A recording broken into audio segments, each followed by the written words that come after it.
আসসালামু আলাইকুম গাইস, কেমন আছেন আপনারা সবাই? আমি আজকে মুরগির তেহারি রেসিপি নিয়ে আসছি একটা। প্রথম দেখুন এখানে বেশি করে 1 কাপের বেশি একটু তেল দিয়ে দিছি, আধা কাপের মতন পেঁয়াজ দিয়ে দিছি, আধা কাপের একটু কম হইব, কয়েকটা গরম মশলা এলাচি দারচিনি লং সহকারে দিয়ে দিছি। দিয়ে একটু লাল লাল করে পোলার চালটি ধুয়ে রেখে দিছিলাম আধা ঘন্টা। তো পোলার চালটি দিয়ে স্বাদ মতন 2 চামচ লবণ দিয়ে দিলাম। লবণটা দিয়ে এখন পোলার চালটি একের ভালো করে ভাজা ভাজা করবো, যাতে সুন্দর মতন চালটি একের মশমশা করে ভাজা হয়। তো চালটা যত ভালো করে ভাজবেন পোলাওটা কিন্তু সুন্দর একটা হইব, জড়জড়া হইব। তো এখানে বেশি করে আধা কাপ গুঁড়া দুধ দিয়ে দিছি। তারপরে কিন্তু দেখুন একটা পাতিলে আমি পানি গরম করছি, এখানে পানি দিয়ে দিলাম। তো পানিটা দিয়ে এখন আমি গরম পানি দিয়ে তারপর ভালো করে পোলাওটা লাড়াচাড়া দিয়ে এখন আমি একটা দমে বসাই দিয়ে দেবো। দমে বসাই দিয়ে দেবো, বলকাইলে চুলার আঁচটা কমাইয়া দমে দেবো। কয়েকটা কাঁচামরিচ দিয়ে দিছি বেশি করে, দিয়ে কিন্তু এখন দমে দিয়ে দিছি। যখন এটা দমে হয়ে যাব দেখুন এরকম, তারপরে কিন্তু আমি এটা আবার একটু দমে বসাই উড়ে উড়ে দমে বসাবো। বসে এদিকে দেখুন মুরগিটা রান্না করার জন্য আমি একের বেশি করে 2 কাপের মতন পেঁয়াজ নিছি, আর আমি এখানে 1.5 কাপের মতন তেল দিছি।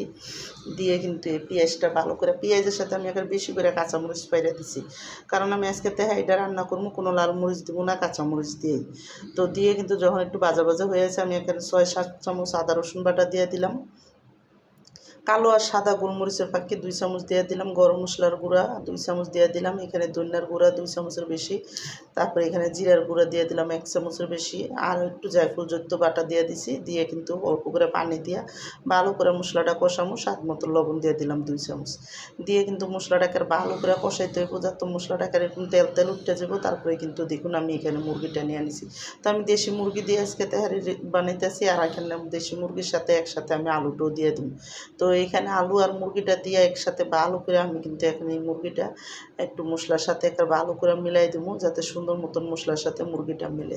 মুরগিটা ডাইটটা চুলার আঁচ কমায় রান্না করবো, কোনো পানি দেবো না। এই মুরগিতে যেই পানিটা উঠবো ওই পানিটা দিয়ে কিন্তু মুরগিটা রান্না করবো।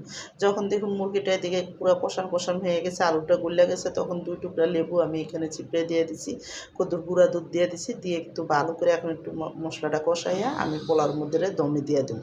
তো আমার এই তেহারির রেসিপিটা যাদের পছন্দ তারা লাইক সাবস্ক্রাইব দিন, প্লিজ আমার ভিডিওটা বেশি বেশি শেয়ার করে দিন আর সাবস্ক্রাইব করে দিন। আর এইভাবে তেহারি রান্না করে দেখেন, অনেকই মজা লাগে। তো দেখুন আমি অর্ধেকটা পোলাও উঠতে আমি এখানে ঘি 2-3 চামচ ঘি দিছি, পেঁয়াজ বেরেস্তা দিছি। দিয়ে কিন্তু মাংসটা সুন্দরভাবে দিয়ে কদ্দুর পেঁয়াজ বেরেস্তা দিয়ে আমি কিন্তু পোলাওটি আবার ডাইলা দিলাম।